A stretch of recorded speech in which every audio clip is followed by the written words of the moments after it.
Know then the legend of the Hound of the Baskervilles.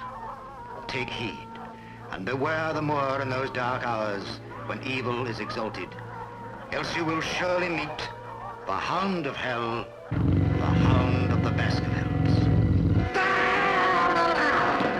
Which way? For heaven's sake, which way?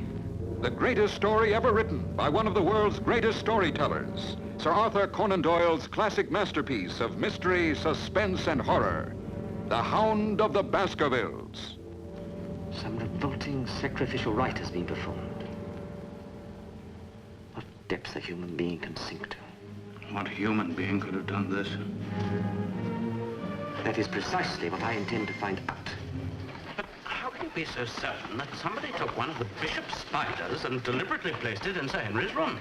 That it wasn't in the luggage he brought from South Africa? Elementary, my dear Watson. There are no tarantulas in South Africa.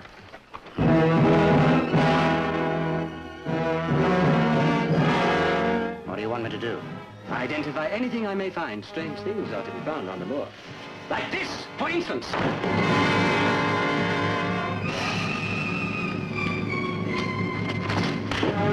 Why? You thought it was going to be easy, didn't you? Didn't you? You won't be the first of your family who thought that. And you won't be the first to die because of it.